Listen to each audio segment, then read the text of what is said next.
एक चोर था। उसने अपने गुरुजी से पूछा, गुरुजी, मेरा विवाह कब होगा?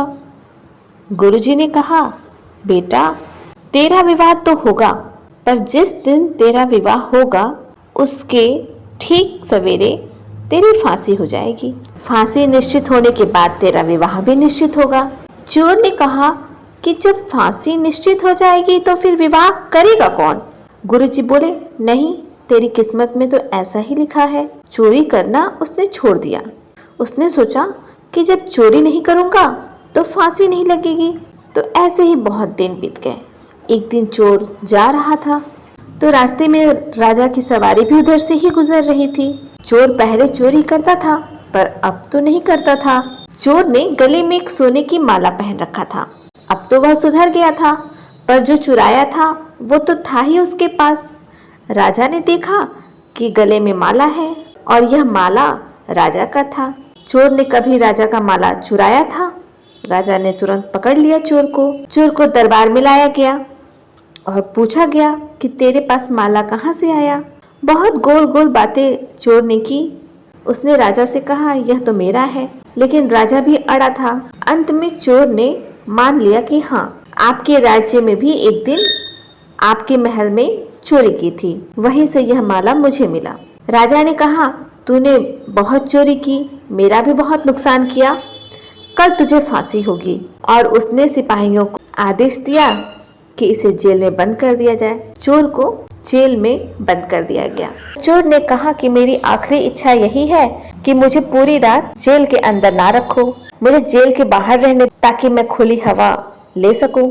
सिपाहियों ने उसे पकड़कर सड़क पे एक पेड़ के नीचे बैठा दिया। तभी उधर से एक बुढ़िया अपनी बेटी के साथ गुजर रही थी। सिपाहियों ने उन्हें देखकर पूछा, तुम कौन हो? तो उन्होंने कहा कि हम इस शहर में, इस नगर में नए नए आए हैं, बड़े गरीब हैं, कुछ काम मिले तो पेट भरे। चोर भी वही था, सुन रहा था। चोर ने पूछा कि यह तुम्हारी बेटी है? बुढ़िया ने कहा, हाँ, मेरी बेटी है। चोर ने पूछा, तुम क्या चाहती हो? बुढ़िया ने कहा कि कोई नौकरी मिल जाए तो सब ठीक हो जाए, गरीब हैं हम, खाने की व्यवस्था भी नहीं है। उसके बाद बुढ़िया ने पूछा कि तुम कौन हो? चोर ने कहा, मुझे कल फांसी होनी है, मैं एक चोर हूँ, पर सुनो, मैं तुम्हारी गरीबी मिटा सकता हूँ। बुढ़िया बोली, कैसे? चोर बोला, मैं तो चोर हूँ, कल मर ही जाऊंगा और मैंने कुछ धन गाड़ कर रखा है एक जगह पर। यदि तुम अपनी बेटी का विवाह मेरे से कर दो तो मैं सारा धन का पता बता दूंगा तुम्हें और तुम धनवान हो जाना। लड़की की माँ ने कहा कि हे चोर, अगर मैं अपनी बेटी का विवाह तेरे से कर भी दूं और तू मुझे धन भी बता दे, मैं धनी भी हो जाऊं, तो बता इसमें तेरा लाभ क्या है? एक रात के लिए तू किसी का पति भी बन जाएगा तो इससे तुझे क्या मिलेगा? चोर बोला रोते हुए, मेरा एक ही लाभ है। बुढ़िया बोली, क्या? चोर बोला, जब मैं मर जाऊंगा तो मेरे मरने के बाद ही सही मेरा बच्चा होगा। यदि मैं इसका पति बना तो बच्चा होगा और बच्चा तो मुझे पिंड दान देगा ना, और मैंने कोई ऐसा तो पुण्य किया नहीं कि मेरा उद्धार हो जाएगा। जीते जी मैंने सिर्फ चोरी किया है, गलत काम किया है। अब एक उम्मीद है कि यदि मेरी औलाद, मेरी संतान मेरा पिंड दान करती है और वह सही रास्ते पर चलती है तो उसके पुण्य से, उसके पिंडदान से मेरा उद्धार हो जाएगा। बस यही लालच है। बुढ़िया ने शादी के लिए हामी भर दी। पंडित जी को बुलाया गया। घंटे 2 घंटे में अग्नि जला करके फेरे दिलवा दिए गए। विवाह संपन्न हो गया। एक रात वो अपनी पत्नी के साथ रहा। संयोगवश भगवान की कृपा के द्वारा वह पत्नी उसी रात गर्भवती भी हो गई। सवेरा हुआ। सूर्योदय होते ही राजा की आज्ञा के कारण चोर को फांसी पर लटका दिया गया। चोर मर गया। अब माँ बेटी बहुत धनवान हो गए। माँ को लगा कि चलो चोर तो मर गया, अब बेटी का विवाह कर देना चाहिए। उसने अपनी बेटी के विवाह की योजना बना ली। उसे एक लड़का भी मिला। उसने लड़के से कहा, मेरी बेटी से विवाह करोगे?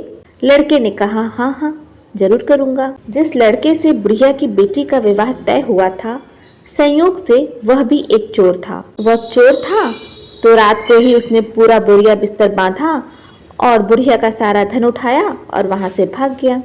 एक चोर ने धन दिया और एक चोर ने धन ले लिया। अब बुढ़िया जैसे थे फिर वैसी ही स्थिति में आ गए। उस धन के जाने के गम में बुढ़िया स्वर्ग सिधार गई। अब लड़की अकेले बची और वह भी गर्भवती। मजदूरी कर करके पैसे मांग करके जैसे तैसे उसने जीवन गुजारा। बच्चा हुआ उसका, समय बीतता गया, लड़का बड़ा हुआ। एक दिन राजा के बेटे को एक सांप डसने के लिए बिल्कुल तैयार था। उस लड़के ने देख लिया तो उसने जाकर उसकी रक्षा करने की कोशिश की। लड़के ने देख लिया तो वो भागते हुए राजकुमार के पास गया, उसकी रक्षा करने की कोशिश की, लेकिन पहुंचते पहुंचते देर हो गई थी और सांप ने राजकुमार को डस लिया था और राजकुमार मर गया था। परंतु जान बचाने के लिए उसने अपनी जान जोखिम में डाली। राजा ने यह सब देखा। राजा ने कहा, मेरा बेटा तो स्वर्ग सिधार गया, तूने मेरी बेटी की जान बचाने की कोशिश की, इसलिए आज से तो तू मेरा बेटा है। राजा ने उसे राजगद्दी पर बैठा दिया। तो दोस्तों, यह थी आज की कहानी। कहानी यहीं खत्म होती है। कहानी कैसी लगी कमेंट करके जरूर बताइएगा। चैनल पर नए हैं तो चैनल को सब्सक्राइब करना बिल्कुल भी मत भूलिएगा। मिलते हैं अगले वीडियो में, तब तक के लिए राधे राधे।